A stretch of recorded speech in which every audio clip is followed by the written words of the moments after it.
Blog Talk Radio.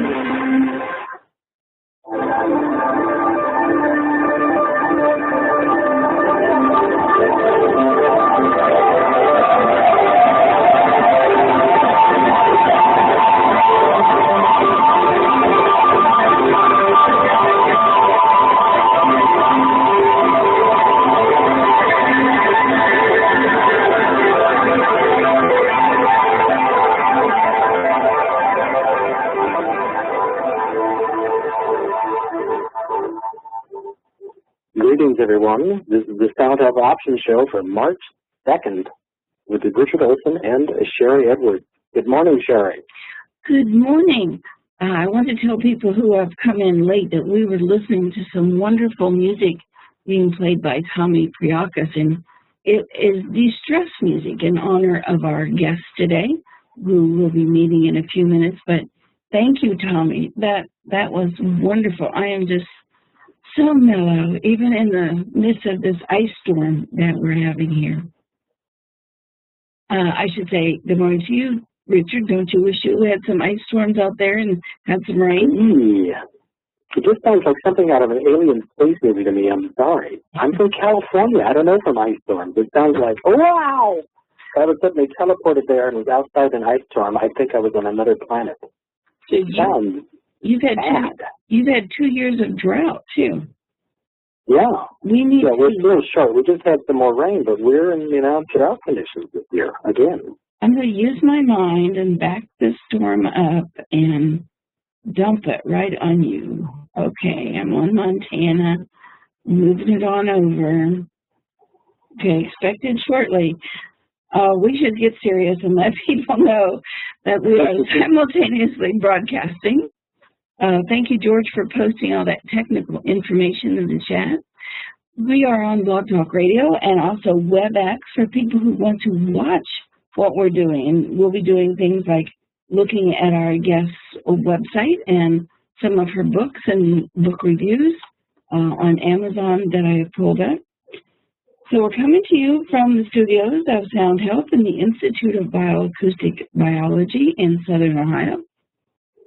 We are the largest 501c3 nonprofit research center in Ohio.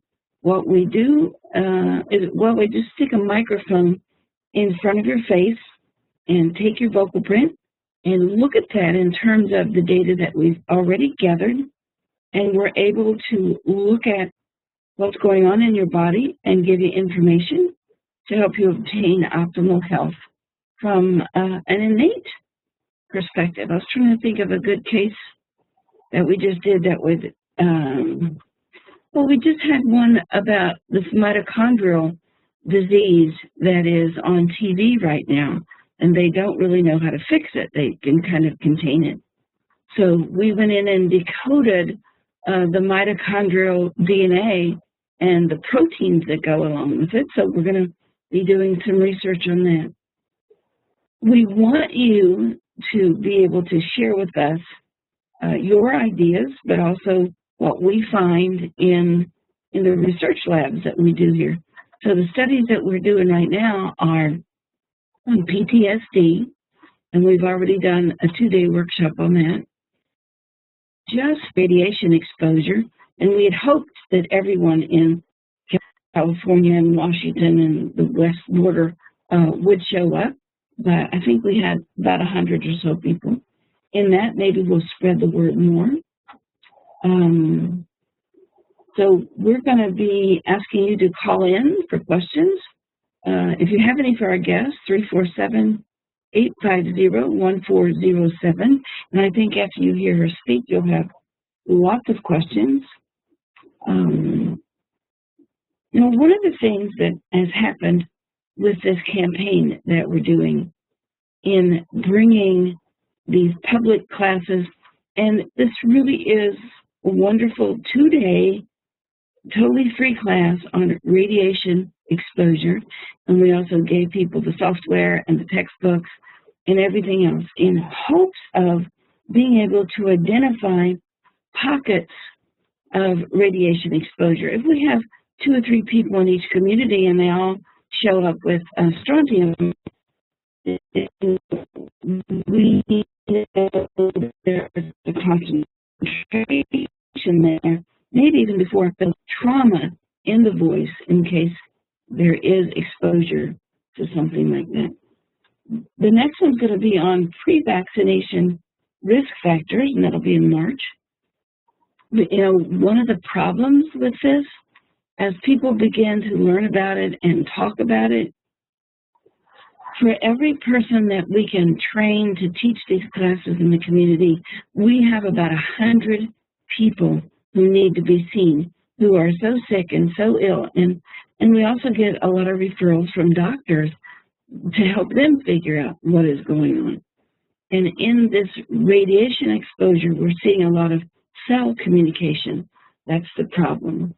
But it really, it tears me up that we don't have enough people to take care of everybody. We don't have enough centers to send people to. And they're begging us to get on an airplane and come and see them because they're dying. And we don't have the funds to do that. We are trying to train people just as fast as we can. And I feel like I need to apologize, but I don't have an answer of what to do with all of this, except we're very willing to help train people to take care of themselves, and we're scrambling to do that just as fast as we can. We have a chat. I love the chats. People come in early. Richard calls it backstage whatever. Backstage something? Chat? I just call it backstage. And we get to meet everybody. You get to meet people with like minds. And we have a great time. We usually have something going on. So we invite you to come in a little early, at least for WebEx. You can't come in any earlier than 15 minutes for Blog Talk. But Richard, there is a chat going on at Blog Talk too, right? We've got chats everywhere. We've got this Blog Talk radio chat going, and also people can listen there. I know it's odd to give you the number now, but again, I'll give you the phone number to call in if you have questions, 347-850-1407.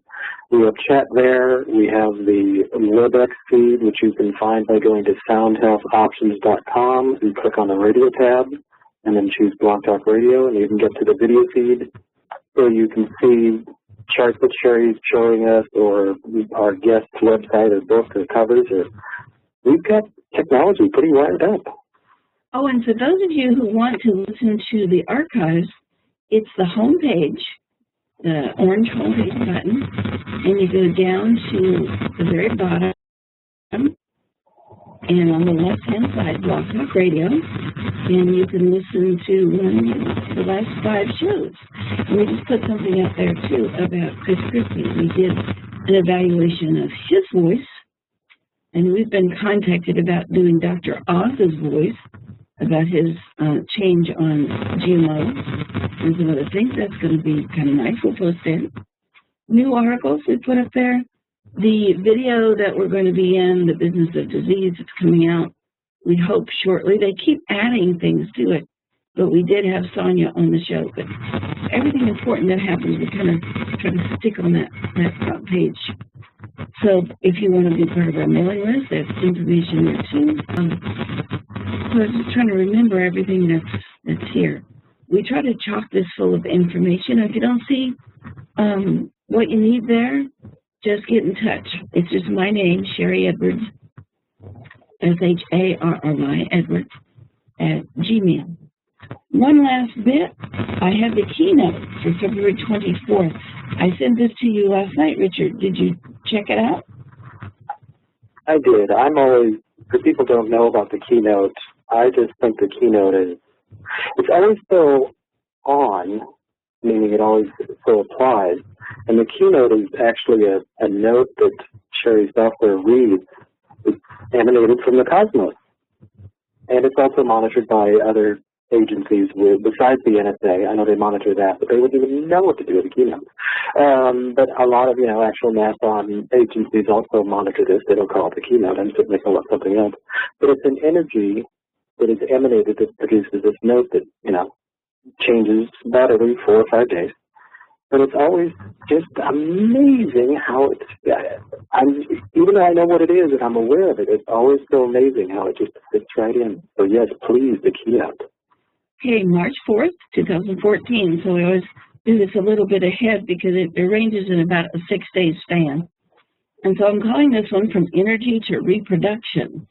The color that it represents is violet red and the note of B. We have been experiencing some patterns that sap energy and play havoc with the muscles needed to support a great golf game. Starting with arginine that supports stamina and male reproduction, we move through niacin B3 that helps support our genetic code, plus cholesterol metabolism and plaque control. On Tuesdays, serine, an amino acid that comes into play, that helps make bile salts, helps with fat digestion. You might find yourself craving grains. Serine is in a lot of grains. Calcium uptake and calcium in support of heart muscle is problematic for the next few days, so pay close attention to all the sister compounds for calcium, or just eat some great sources of calcium. And if you don't know what those sisters nutrients are, go to our downloads. Go to radiation exposure software, and there's a green sheet there. It's like green and white, and it'll give you the information on what calcium needs to make itself useful, vitamin D and lysine and magnesium and all the rest of it. And that sometimes is what's the problem. People have enough calcium, they just don't have sister components. Potassium cell salts are coming into stress, adding to the potential calcium stress as it involves the heart. The proteins that help the heart muscle are in stress, and the ones that need calcium in particular. Herpes simplex, as in mouth cold sores, comes into play on Tuesday strong, maybe some extra zinc or vitamin C in it. Muscles in stress, the supinator of the forearm, the adductor magnus involved in hip rotation. For golfers, this added stress for your game will soon be over, probably by Tuesday evening or Wednesday. Okay, Richard, you take lots of walks. Have you noticed any issue with your adductor magnus, which brings the hip into the body? Boy, howdy. Yes, I have. It's my straight answer. Yes, I have.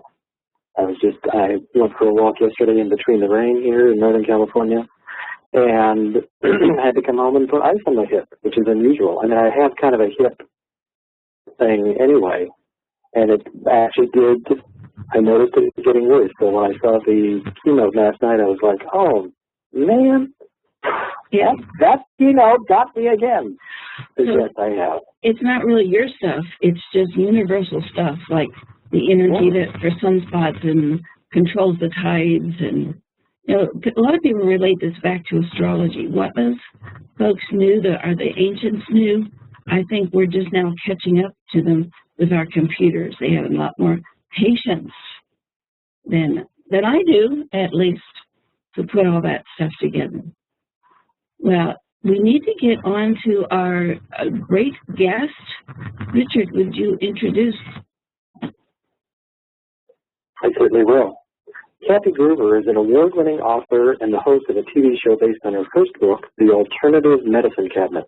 She earned her PhD in natural health and has authored 2 books on stress, Body-Mind Therapies for the Body Worker, and her most recent book, Conquer Your Stress with Mind-Body Techniques.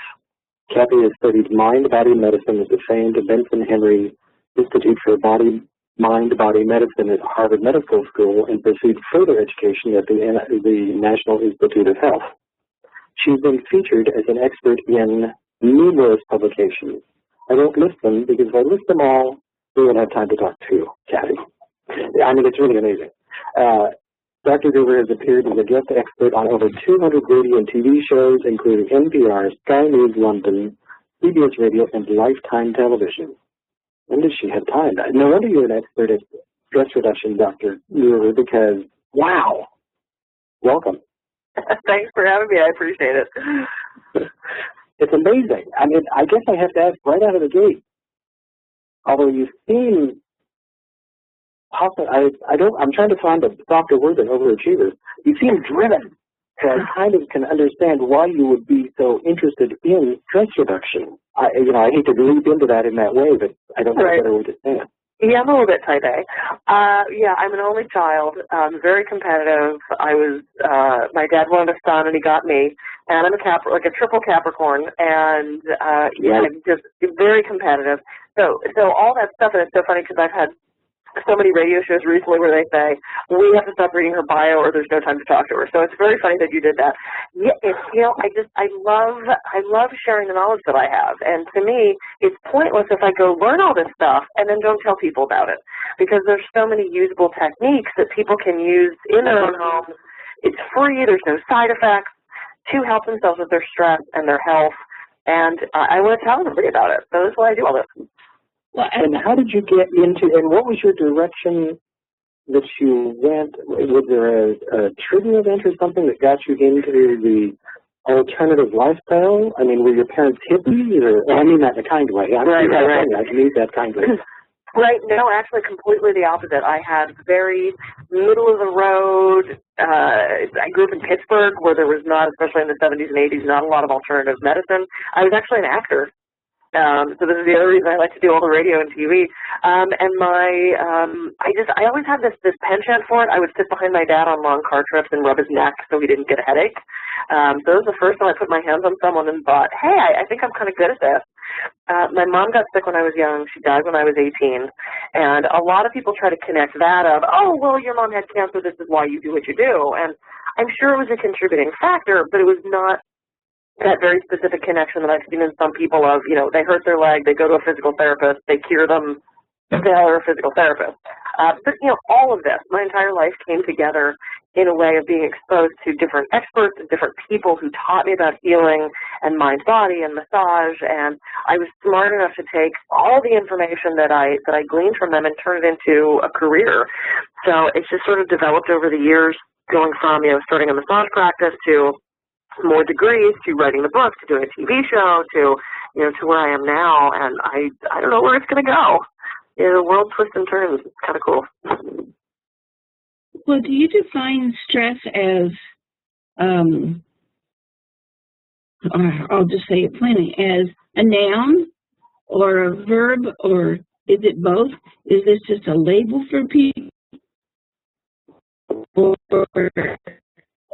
this is an action? What you can... And it certainly influences us, so in which case it's a noun. And we can feel stressed out, or we can feel stressed. So that's the verb part of it. And, stress is all around us. We have to have stress, or else we wouldn't be alive. One of the experts in the field, Hans Selye, said, the only way to avoid stress is to be dead. I'll take being alive and having some stress. And there's good stress, and there's bad stress. I do flying trapeze for fun. I think it's incredibly relaxing. It's a mindfulness exercise for me.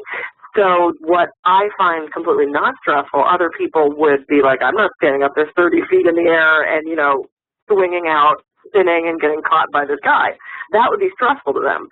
So we have to remember that stress is a really individual thing, and there's good stress and there's bad stress. And the problem is not the stress, it's our reaction to the stress. So when talking about, stress relief, it's more stress response relief. And that's one of the things I focus on is how to control that stress response, because we can't control the stress. I think we try in several different ways, because a good friend of ours and a dear human on the planet, when he heard we were going to be doing a show on stress, he sent us music to help us de-stress. So there must be lots of other ways to do it. His music certainly helped me mellow out, and other people loved it too. But, you stressed me out when you said you do flying trapeze for fun. Oh, my gosh. Yes, that would stress me out. So is your new book about the different kinds of things people can do? Because we're going to go look at it here on Amazon as soon as you start talking about it. So, yeah, absolutely. Well, I was just saying, that's absolutely what it is. I consider it a buffet because I list not only some of the major ones with some research to back it up, so things like meditation, affirmations, visualization. I've got sound healing, and I love that music. In fact, I was thinking, I need to know where that music came from when I was listening to your show come in. It was just gorgeous. And then I list just a little page or 2 pages about each different modality, and I think I list about 40 or 45 different things that you can do, excuse me, not only with a practitioner that you might have to go find, or you can do on your own. So, you know, acupuncture is great. Typically, you need to go find, once you're an acupuncturist yourself, you need to go find an acupuncturist to do this for you. Same thing with massage. But for things like yoga or Tai Chi, and some of the, you know, like sound healing, color healing, I'd even talk about gemstones, past life regression. I mean, I made it a book that anybody can pick up and find something that's going to speak to them. And I had a woman who was so upset that I mentioned past life regression in the book. I don't believe that, and I could never do that. And I said, well, okay, don't read that page. You know, you're not going to go storming out of the restaurant because they have chicken on the buffet and you don't like chicken. You're going to skip the chicken. So, you know, if there's something in there that doesn't work for you, you don't have to do it. You know, just do something else. So I wanted to make sure I gave everybody enough options, and, you know, something will ring true and something won't. I don't advocate one over the other. Some things I've done in the book and some things I just researched in the book. And so I wanted to give people different ways that will ring true to them that they can use to help them with their stress. Well, we will ask Tommy Priakas, who was playing that music, to see if he'll send you a copy. He will. He's a lovely person, and I don't know that I've ever seen him stressed, but he's a great musician, and that may be part of it. And I should say to people, I had 2 great big problems in my life about past, the irrational things and past life regressions. Help take care of it. So I can confirm that that's a biggie, whether my mind's playing tricks or not. It worked, and I think that's where you're going. Whatever works, use it. Exactly. And I've had, you know, I've talked to people about past life regression because I've had it done. And I agree. I have found that it's been really beneficial for me. And so many people have said, oh, well, you know, what if you're just making up those stories? And I had the privilege of studying with Roger Woolger way back many years ago when I was in Pittsburgh. Actually, I don't even think he's with us anymore. I think he might have passed away. But he did this entire seminar, this whole weekend seminar for hundreds of psychotherapists and psychiatrists. And he was, you know, actually regressing people and going through things. And, of course, there was one guy in the front row that raised his hand and said, you know, come on, that really, what if we're just making up all these stories? And he said, you know what, it doesn't actually matter if you're making up the story. This is clearly the story that you needed to tell at this moment. And this woman now doesn't have the problem she had before she told me the story. So I don't care where it comes from. I want the result that she's now feeling better and she doesn't have this issue anymore. And I thought, you know, that's fabulous. So even if it doesn't, you know, if you can't believe that it's a past life, that's the story that needed to be told to get to the root issue. And maybe that could be contributing to a long-term stressor. So to me, it's whatever's going to work for you. Call it whatever you want. Yeah, we do a lot of... Can you jump sideways just for a moment? And can you talk... Stress gets a bad rap, and I'd like you to talk about good stress. Mm-hmm. I think that's something that people miss out on, that there are stressors that occur to our systems that are actually good stressors. Yeah, stress, you know, I like to look at it in terms of exercise. You know, when we exercise, we're stressing our muscles, we're stressing our heart, we're stressing our body, and we have to do that. You know, people who are bound or confined to a wheelchair or bedridden for a long period of time, you know what starts to happen to the muscles. Everything starts to break down, and it does not have that vitality that it did when we are actually moving our bodies around. We build muscle through stressing them. So we need to have stress, you know, physical stress, and I think it's through that emotional, spiritual stress we grow sometimes. You know, if everything was all sunshine and roses and there was no challenge, we wouldn't be growing. You know, I remember how much I hated word problems. That was a stressor to me. But when I get through the end of it, I came out the other side, you know, with the benefit of knowing how to do that math problem. So I think we have to remember that through stress that we grow and learn. And also, you know, that's how our bodies work. We need to have that stress. Stress, you know, does it have benefits per se other than the growth aspect of it? It's just being on this planet. And we all have a different stress hardiness, which is why I can find flying trapeze relaxing and you find it stressful. It's such an individual thing, and we have to honor that and remember that. I have friends that tell me they're stressed about things, and I think, really? Why does that stress you out? I mean, to me, it seems like a walk in the park. To them, it seems stressful. And so we have to remember when people are telling us what is stressing them, it's a really individual thing, and we just have to honor that in everybody. What do you think? Well, it's amazing. Oh, go ahead, Sherry. Along that same line, unless you have a follow-up question to what she just said, Richard, because I'm going to take it in a different direction. No, go ahead. The stresses that you really can't do anything about, like what's happening in the Ukraine or starving children or pets being mistreated. Do you have any kind of magic that helps people through that? Well, it's not even magic. They're just techniques. And you're right. And that's why, stress isn't the problem because we can't control that stuff. We can't control the rain or the flooding or the ice storm or the flight delay or the woman in line in front of us at the post office that flips through every book of stamps before she picks the one she wants. We just need one stamp. The traffic, we can't control any of that stuff. So this is why I like doing things like affirmations, changing our thoughts to positive, doing mini meditations, which I really like doing, visualization. We can change our physiology.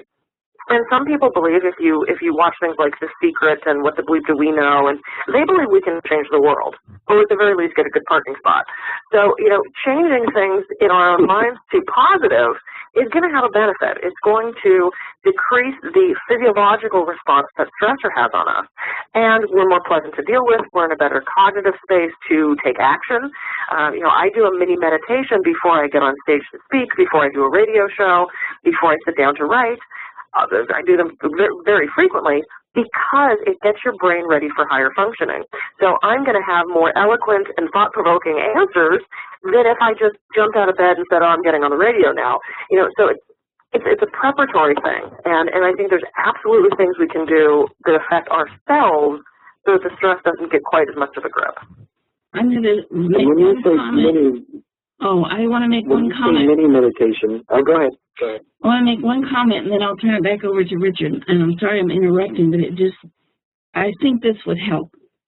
One of the things I do in my life is I do everything that I can do to help or to hinder a situation from happening. And then if it happens anyway, then I accept with grace because I can't do more than I can do. And that little sentence right there has helped me through so many things. Do everything I can do, and then to help or hinder, if you want it to happen or not, and then accept. I see the stress building in people when it happens anyway, and they go against whatever the universe has in mind. Right, absolutely. That's a really good point. And my husband likes to say, we're not necessarily controlling the issue, we're managing the issue. Because, again, there's things that we can't stop from happening. We just have to then manage our reaction to it and manage the fallout of that situation. And if you go into it already in a stressful state, if you're heading into the meeting with the boss and you're so sure you're going to get fired and you get yourself all worked up and you walk into the meeting at a level 9 of craziness, where is there to go but a 10? And the next thing you know, you're screaming at the guy and the security's taking you out. If you can keep yourself relaxed and calm and in a positive state, you go in at a level 3, you still might be fired, but now you're only going to go up to a 5 or 6, and you're going to be able to handle it better, and you're not going to have that horrible physiological reaction.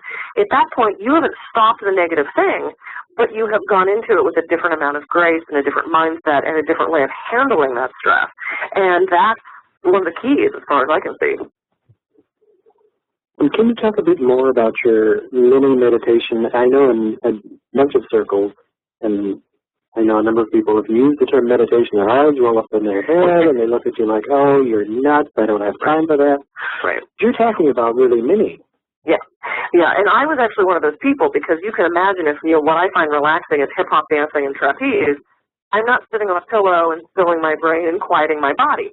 That sends me into a state of I want to go crazy and run around the room. So when I studied with Herbert Benson at his institute at Harvard, there was one morning where the woman said, okay, we're going to meditate now. And I thought, oh man, because I'm terrible. I know I'm terrible at it. I just am. And she explained that we were going to do a mini meditation. And there were only 2 rules. Concentrate on something repetitive, and when thoughts float through, dismiss them without judgment. And here I am, I'm ready to write down, you put your tongue in the roof of your mouth and your eyes roll up and you're looking at something, but your eyes are closed and your hands are in a position and your feet are crossed and if you itch, you can't scratch it, and, then you turn to bubbles and you float away. That's what I had thought meditation was. And when she explained these 2 rules, I went, hey, wait, I bet I can do that. And so they had us just concentrate on our breath, and we paid attention to the rise and fall of our chest. Not controlling the breath, not slowing it down, not changing it, just using that as a focal point. And then on our inhale, we think, I am. And we do that on all inhales. So inhale, I am. And on the exhale, we think, at peace. And on all exhales, we think, at peace. So it's inhale, I am, exhale, at peace. And if thoughts flow through, or suddenly the to-do list pops up, or, oh, geez, I have to go make a phone call, or just say, okay, I'm thinking. Dismiss that. Don't judge yourself. You're not wrong. It's not bad. You're not a failure. And return to inhale, I am, exhale, at peace.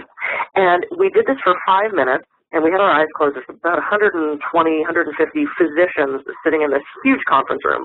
And when she said, okay, do your last round and then come back to the room, I actually shook my head no, and she started to laugh because she pinpointed from the very first day that I was very type A and that to ask me to meditate was going to be asking a lot of me. But I loved it because I could do it, and you can do it anywhere. You can do it in traffic. Don't close your eyes if you're in the car. You can do it waiting for that flight. You can do it while you're in line someplace. No one ever has to know what you're doing. And it completely reverses that fight or flight response. It calms you down if you can get yourself into a place where you can get into the cycle and start doing it. So I've taught that all over the country. I have a YouTube video of it. I'm working on an iTunes podcast along with some beautiful music. So that you can do this at home and I can guide you through it. And it's such a great technique. It is my favorite thing that I've learned ever. And I wish I would have known it when I was, 20 years ago. I wish I would have had that in my toolbox. Well, and the amazing thing about something like that is, I mean, now there's the crowd. I can see them. I know these people that are going, oh, yeah, right. You got to be kidding me. 5 minutes, that's good. What is that going to do for me? And then exactly that experience that you had where they'll actually do it. Right. And then they kind of look, they still roll their eyes or maybe halfway, but eventually they start doing it. And once you start adding that as a simple practice, there's another spooky word, meditation practice. Oh, God! People screaming from the room. Yep. And, it's such a simple thing to do. I do this, I walk a lot, and sometimes I do it even when I'm walking. With my eyes open, I'm doing it just as I'm breathing, just to bring myself back to the moment. Because for me personally, I find that what happens when I go careening out of control, I have a ridiculously, I have a calm exterior. My mind is like a box of marbles. Right. And so to be able to bring myself into the moment, like before I go on a show, I, do a couple minutes of breathing and sitting and just being here. And that's like an amazing thing. I mean, it sounds so simple and kind of, dare I say, dumb.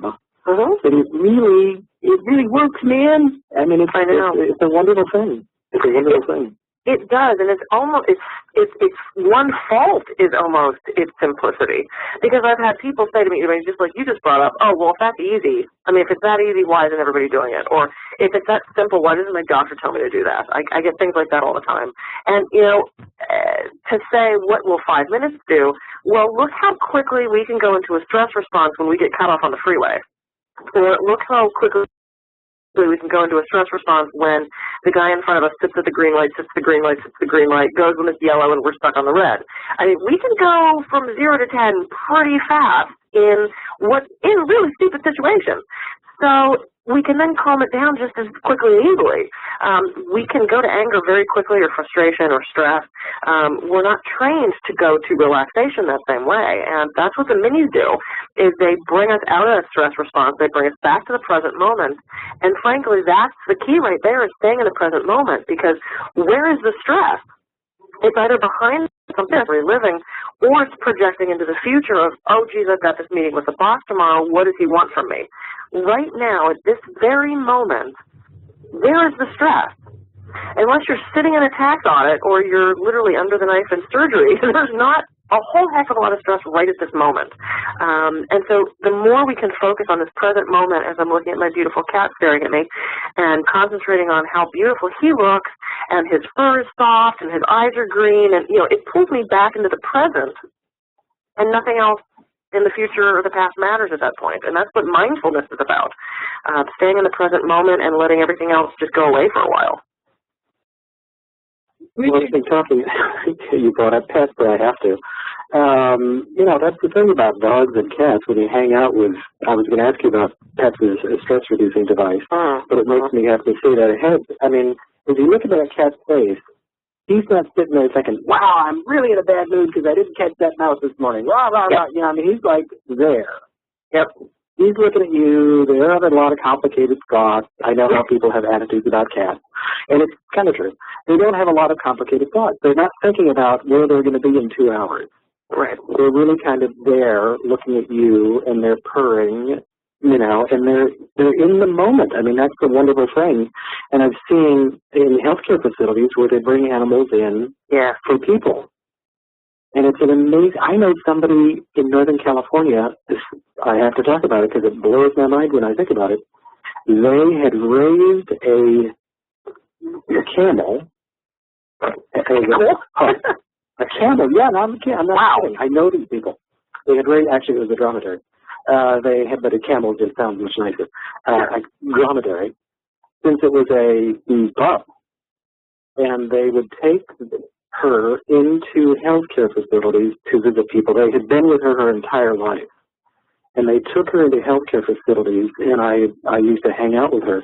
And she was just like the most amazing, soft, gentle, sweet, nuzzling, kind. And I mean, yeah, it blows people away when they would see her come visit. But B, her beingness was so, just exactly what you were talking about with your cat. I mean, it's the same. Animals are, you know, you talked about animals as a stress-reducing device. The device is not kind, but you know what I mean. Yeah, absolutely. I mean, you're right. They do pull us into the present moment. The purring, the nuzzling, the hugging, the cuddling. And one of the things, we don't have a dog just because it doesn't fit into our lifestyle. We've got 2 just amazing cats. You know, dogs, they get you out because you have to walk them. They make you social. And they actually had done a study where they looked at people going outside and walking kids and people going outside and walking dogs. And more people actually stopped the dog owners to have conversations, which was kind of funny. So, you know, it lends to our health in so many ways. And you're totally right about the staying in the present moment. You know, the cheetah out on the Serengeti, if they miss the antelope, they don't go back and go, oh, man, the sun was in my eyes. You know, that girl broke up with me yesterday, and, oh, I'm not going to do this again. You know, they don't have these excuses that we do. They don't have the kind of mind we do. When animals have stress, it is a very traditional fight, flight, or fight stressor. Something's chasing them. They have an injury. They have to eat. You know, we're the only species that can make up this psychological stress. We're the only ones that can fantasize about something and put ourselves into a very real stress response. And that's good in some ways and that's bad in some ways. We don't want to be creating stories in our own mind that stress us out because that's bad for our bodies. It's hard on our hearts. It depletes our immune system. It's not good for digestion or sexual health or, you know, so many of the diseases, disorders, dysfunctions, things that we're experiencing now in our healthcare system are, I don't want to say caused by stress, but definitely stress is a contributing factor. It exacerbates the problem. It makes the issues worse. And, you know, there are a couple, you know, illnesses that we can see a clear connection with stress, high blood pressure. There's a connection between stress and cancer and, you know, breathing issues and allergies. And, you know, I mean, it contributes to everything. So we can definitely take a lesson from those animals and you know, stay in the present moment and make sure that we're, you know, not creating stress in our own minds. We have a couple of questions from our audience about practical applications of this, and I would like to start with one about how we create our own stress. If your husband or significant other, whoever is aggravating you to go to a party that you didn't really want to go to, so you finally give in just to get him to shut up, and you go to the party and you make yourself and them and everybody miserable. So you've created your own stress. And it's about having that courage to say, I don't want to go to this party. What don't you understand about no? And please leave me alone about it. And we create our own stress by our own actions, by not drawing a line and saying, if I'm going to this party, I'm going to have the best time I can, or don't agree to go. And the other one that's been brought up in chat is lies. People lie about situations, and then they have to keep track of them, and they create stress, and they create drama between people. So do you have any little practical behaviors that people can use to quit creating their own stress? Yeah, absolutely. And the example I like to use with that is, we get around, we're through the holidays now, but before the Thanksgiving, Christmas holiday, I have all these clients telling me, I gotta go to my family for Christmas, and we've got this brother-in-law that always wants to argue about politics and da-da-da. So they boost themselves into the stress response, and they're already irritated with the brother-in-law before they've even arrived at the house. Before the first piece of turkey is sliced, they're already angry with everybody in the family because of past patterns. And to me, you're doing a disservice to everybody. You're already going in a negative mindset, just the whole thing of you going into the boss's meeting already stressed out as a 9. We all have the ability to change, and situations always have the ability to be different. Now, I'm not saying they necessarily will be, but there is that possibility. So imagine how much more pleasant it would be if you went to the family dinner without any expectation of the brother-in-law is going to be a jerk. If you go in positive with a healthy outlook and a positive mindset, and your own decision already made of, I'm not going to engage, or I'm not going to get angry, we only have 3 choices. We can change the situation, we can change our reaction to the situation, or we can leave the situation. And if you don't want to go to the party, your spouse should, honor, no, I don't want to go. That's the whole first thing. that's couples counseling. I don't do that. But if you do have to go, you have to go to the business meeting or the business party. Going in with the most positive attitude you can is going to give you a better experience. If you show up already not wanting to be there, you're not going to have fun. So doing an affirmation of, I am excited and engaging and ready to meet new people. The conversations are enlightening and lively, as opposed to, I don't want to go to this stupid party. We have the ability to change our mindset and our physiology with thoughts, and that's why I love affirmations. I love visualizing. The mini meditations are great. Like I said, they cease the stress right away. And the lying thing, boy, I don't even know what to comment on that. I mean, just don't lie. I mean, there's really no trick I can give you to that one. If you're going to lie about things, I can't help you on that one. But yeah, if it's a party situation, go and change your mind. That we always have the ability to do is change our mind. Or don't go. Right. The other one about lying, I have a little trick for this, that I pretend that whoever I'm talking about is in the room. So you will be surprised if you just keep that little trick in mind, how much of that will change how you say something about them to someone else. And it just keeps the stress down. My other trick for me is that if I say something about somebody, I give myself 24 hours to go say it to their face.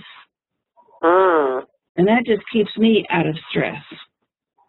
When you're working with the staff and the public, you've got to find a way, for me anyway, I have to find a way to have a clear foundation so that anytime somebody comes at me, I know where I stand. Right. So, right, yeah. I like the imagining the person's in the room, because if you're about to badmouth somebody or gossip or do all these negative things, because I do believe words have power and words have energy and words can cause stress and harm, certainly, that's a really good thing. Of, what I say is that they're standing right here. That's just a good exercise. The other is to, for me anyway, is to check my motive. We were going to some Tupperware party or something, my daughter and I was on a really important phone call. And I got two thoughts here. One, I'm answering some questions that are in the chat that they want practical application. So that's what this story is about. We were going to this Tupperware party or something, and I was talking to a woman about her daughter, and it was really important. And we got in the car, and my daughter said, well, we'll just tell her we got lost. And I said, that would just crud up my energy and stress me, because I don't want to say I got lost when I didn't, because I think lies are real things that cause stress. I'll tell her what the truth is. So when we got there, I said, I'm really sorry you had to wait for us. That's what I was sorry about. Right. I wasn't sorry I was late because I was doing something else. So checking, that was very important. So just checking your motives and how you speak to people. Here's another practical application. And you look at the house and there's 5 people who live there, and I've got to clean up this living room. You've already made the announcement that you're going to clean it up and nobody else has to help. But if you'll just say, this living room needs cleaned up, you do this, and you do this, and you do this. I have seen so many mothers and parents come to us in such a state of stress, and it was their language that told somebody else they didn't need help. Right. Can you talk about those kind of practical applications? Yeah, absolutely. And the asking for help thing, is so key. And choosing your words very carefully and choosing what your motivation is going to be, because then that leads to, resentment.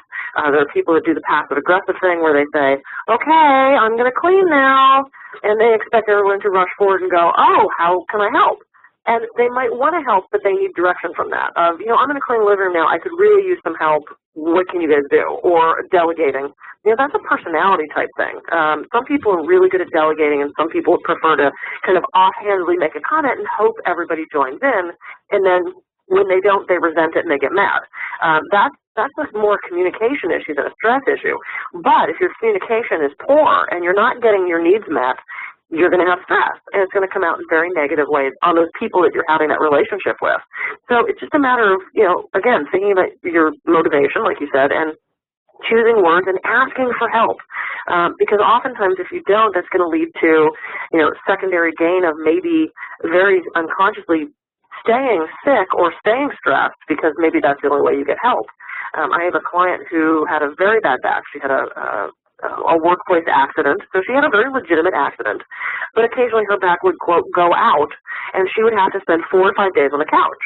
Well, during that time, of course, all she could do was read and watch TV, and her husband brought her food, and she played with the cat, and he would do all the housework. And I remember her at one point saying, gosh, I almost kind of like when my back goes out because then my husband does all the cleaning. Yes. And I thought, oh, that's horrible. I mean, it's like, I'm sorry your back has gone out. But now, on what subconscious level are you hoping it happens, wishes it happens more frequently, it lasts longer, because you're getting the secondary gain of, now my husband's cleaning. It would have been so much healthier to say, I really need some help around the house, and I know you work full-time, but I really can't handle this all. Can I give you a few tasks? Or hire a housekeeper, twice a week, twice a month to come in, and, there was other options other than enjoying that time that her back went out, because that's not going to allow full healing. That's going to keep you in a state of illness. So it was always just such an interesting example for me when she had admitted that she kind of liked when her back went out. And, we get special attention when we're sick. I remember being a kid and almost sort of liking when I was sick, because my dad would come home and he'd bring me special food and comic books so I could stay home in color, and we loved that. Now we have to be careful not to carry that into adulthood and use that as the only way we get attention, or that's going to set us up for a cycle of a lot of stress. That's actually, I'm going to jump in, and because there's an odd, great launching. It's sort of what I was going to ask you about. This is a guaranteed another eye roller, creative visualization. And what you're talking about, the lead for me is what you were just talking about to me is akin or like reverse creative visualization. Yeah. She's happy that her husband's cleaning the house. She has a back injury, so therefore she visualizes having herself have a back injury so her husband will clean the house. Really? Oh, my God. Think about that. So please talk to us about, as they say, another eye roller in any crowd. Creative visualization. Yeah, it sounds like this airy-fairy, like woo-woo thing where wearing like caftan and purple and. I know, right? Oh, dude, the patchouli of the movie. Awesome. Yeah, totally. No, you know what? I love visualization because we do it all the time.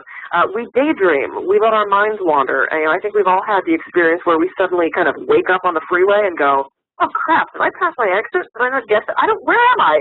Or you take the route you always go to work and it's Saturday and you're actually going somewhere else. And we've all done that where we're being mindless. If we can take the power of that visualization and be mindful, now I use visualization all the time. To me, that is my, other than the mini meditations, for healing, the visualization is amazing. And there have been so many incredible studies about people who lower their blood pressure. We can change the temperature in our limbs. We can speed wound healing. We can see tumors and cysts and things shrink. We can adjust these things in our bodies. And I was taught to visualize when I was about 15, and the gentleman taught me how to visualize my immune system. And he said, picture a place behind your heart, and I now know that to be the thymus gland, which produces T cells. And he said, picture all those white blood cells in that place behind your heart rushing to your throat. I was experiencing a sore throat. And he said, maybe it's white light, maybe it feels warm, maybe it feels cool, but picture them like the cavalry rushing over the hill, flooding into that area and taking care of the sore throat. And I went home that night, and I did. I was in a production of Oklahoma with him, so we were in rehearsals. It was crazy, and I was in school. And I woke up the next morning after doing this visualization. I had no sore throat, and I did not get sick. And I've been doing visualization since. And I had cracked a vertebrae in my back when I was in college. I was a theater major, and I did a lot of dancing, and I was warming up to audition to be a dancer on a cruise ship. I don't know, it seemed like a good idea. And my foot on the ground went out from underneath me, and I went smack on my tailbone on linoleum floor, really hurt myself, danced for 4 hours, went home that night, went to bed, woke up the next morning, could barely move.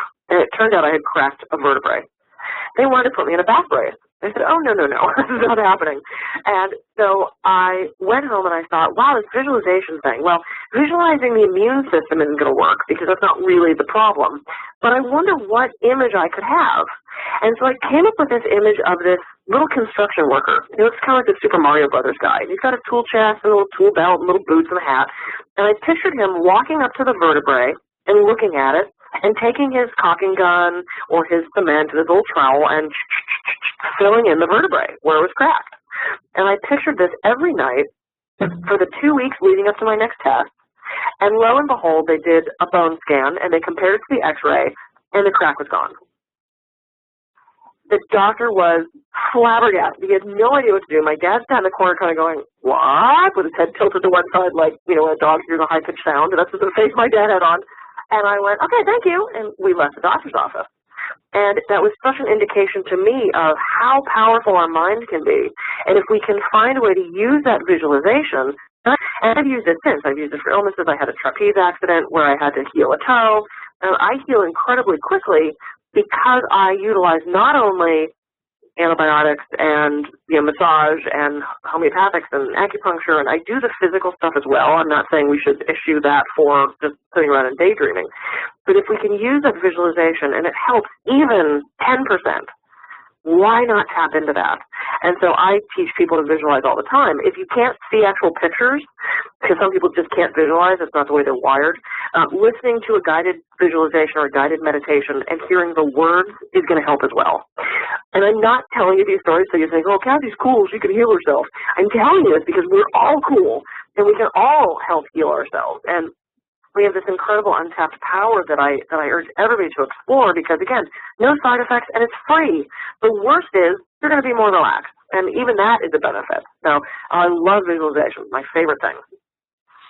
It is really funny how, that is such a, you've talked about two things that I know. I can call people right now that I know that have been friends for years and talk about either of these, and they're going to, immediately roll their eyes. It's just, it's amazing to me how, and it's been around forever, and as you say, it is another thing of how people, keep manifesting a similar thing. They go into it preset. Going into that meeting, they've already got anxiety going into the meeting because they already has set up in their mind that there's going to be a confront with somebody in that meeting. Yeah. Versus going into the meeting and seeing it. And I'm not an airy guy. I'm really not. I mean, I'm not a cigarette smoking kind of guy, but I'm not I'm like a regular guy. And so it's just amazing how it just that slight shift changes the headspace. And I'm certain somebody, you know, we had Sherry look at it. She could look at hormone cascades and all sorts of amazing things that would confirm all that. But I mean, it's, and there is the other, you know, another thing for the more sports oriented, that I would be willing to bet pretty good money that there isn't a professional sports team in America or worldwide that doesn't do some sort of pre-game visualization. Yep, you are absolutely right. And so many of the studies that I've seen about visualization, other than the ones I mentioned with, you know, the blood pressure and the limb temperature and the wound healing, so much of the visualization and the whole positive self-talk thing, which I think goes hand in hand with that, they've done sports studies. They did studies with high jump. They did studies with darts. They did studies with free throws. And visualizing the skill improves you almost as much as actually practicing the skill. Now, this has to be a skill you already know. So if you hand me a basketball and, you know, you tell me to visualize free throws, I'm not all that really skilled at it anyway. So it has to be something that you already know how to do. You're not going to learn a new skill that way from what the studies have shown. But you can improve it. And I studied with a gentleman named Daniel Brown my second time at Harvard, where we actually did the sit on the pillow and do full meditation, which I actually can now do. I think the minis were kind of a gateway drug for me. And he taught us a few visualizations for performance enhancement. And he said he worked a lot with a lot of athletes, which made perfect sense to me. And the other population he worked with was judges. And I thought, gosh, you know, I never thought about that. But talk about having to be on your game. You know, you're deciding the fate of someone, the life and death. You have to be conscious and, you know, cognitively ready to weigh all these options and make a very intelligent decision and recall other cases and be present in that moment. And he worked with a lot of judges and attorneys. And I thought, wow, that's fascinating. I wouldn't have, you know, I never would have suspected that was the other population he did so much work with. But yeah, sports and legal. Yeah. And I thought, yeah, that makes perfect sense. And it's something we can all do, and yet it is simple. I mean, you have to work on learning to visualize, but it's simpler than, you know, to me, going through a major surgery or taking a lot of prescriptions or, again, not a replacement for that, but it's an enhancement. And I encourage everyone to try it and see how it works for you. Can you talk about, do you have hints and clues for people to begin to observe, you know, to observe their stress indicators? Because I think, because I have observed as a practitioner that people sometimes come in and they haven't intentionally gathered the stress. It just sort of, it begins to pile up, and we haven't even talked. That's a whole other show talking about the environmental stressors we can add. I'm just talking about sort of like mindset stressors. And do you have people that have like early warning signs, like bad weather flags that go up and they go, oh, I should go do a mini meditation? Do you have clues? I do. You know, I mean, there's the very classic ones, you know, high blood pressure, an ulcer, teeth grinding, muscle tension. We're seeing shoulders up to people's ears, digestive problems, sleep issues, road rage. Oh, my gosh, I've never in my life seen so many people angry on the freeway. And I think they feel out of control of their lives, so they will control if you're getting in front of them. I just drove back from Los Angeles last night, and just watching people and how they interact on the freeway, and it's scary. People forget you can kill other people doing this. But it's an illustration of how stressed they are, and they're finding a very unhealthy way to release their stress, which is, you know, cutting you off, flipping you off, pushing you off the side of the road. So that's definitely road rage, sign of stress, or driving in LA. You know, like I said, teeth grinding, headaches, the sleep issue, the being very short with people around you, because again, we have to find an outlet for that stress, and you can't really go into your boss's office and yell and scream and tell him he's an idiot. So you go home and you're short with the spouse, and you're mad with the kids, and you yell at the cat, and, you know, it comes out somehow. Either it comes out through illness or it comes out through verbal, you know, outbursts. So different things, you know, if you wake up with a headache, typically that means you've been clenching your jaw all night or grinding your teeth. That's definitely an indication of stress. The not sleeping thing is huge. It's those spots that are keeping us awake half the night. It's not necessarily a physiological thing. It's, you know, you're dwelling on the day, you're worried about tomorrow. That's where doing the minis or the visualization or the affirmations, all that can really help get someone through that sleeplessness. So there's so many indications. I think maybe on my website I have a list of probably about 30 things, and they're definitely listed in the books as well. We have and do you think it's beneficial to, this will be really short, Do you think it's beneficial if people begin to observe those, if they just want to start with their gateway, using the mini meditation? Just start with that, sort of do, and here's another eye roller, act as if. Start doing the mini meditation at that moment that you observe that, just that. That's all you have to do. You don't have to, like you say, to sit on a pillow. Oh, not that. Yeah, absolutely. I mean, that really is. And sometimes we need a reminder. I was sitting at an airport waiting for my 4th flight delay, and I texted my husband and I said, that face I make before I flip out? I think I'm making that face because I was about to lose it. I was so frustrated and exhausted and hungry, and, he typed back, do a mini. And I went, oh, right. I have these tools, and sometimes even I forget, and I teach them. It's like I'm far from perfecting all of these techniques, but you have to remember to do them. And, working with a partner who can say, hey, you're starting to get that face, why don't you just take a minute and do a mini? Or, hey, why don't we do some affirmations? This is a great thing that couples and partners and families can do to keep each other in check, because we can observe that in people way before they do themselves typically. We're a great, unfortunately, a great mirror for everybody. It gets irritating sometimes, but it's nice to know people have our backs. We have a question from the audience, and then we want to talk about your book and talk about your website. So the audience question is, ask her if she has, I lost the question, if she has some of her personal creative visualization stories in her latest book. Yes, I talk about back injury. The toe was too recent, so the trapeze accent's not in there. But yeah, I talk in the visualization chapter. It's a longer chapter. I talk about all the different visualization stuff. And actually, one of the things I'm starting to do is once I have the iTunes, my channel up on iTunes, I'm going to start doing guided visualizations with the amazing music that Rick Riefenstein's doing. And so you'll be able to get those on iTunes and actually follow along with visualizations. We have the mini meditation that's processing right now. And I think the next one I'm going to do is maybe pain, for visualization for pain management. So those are going to be coming. So when they're out, they'll be up on my site. The book has 5 stars, so that's great.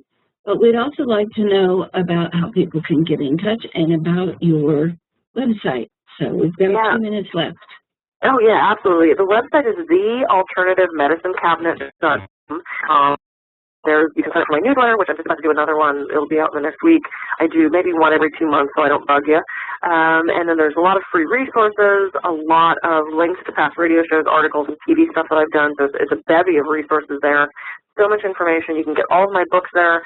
Plus, I have a massage DVD that you can purchase. And if you enter in the word Head Start, there's a little discount code thing on my site. If you enter Head Start, you'll actually get 10% off all the books.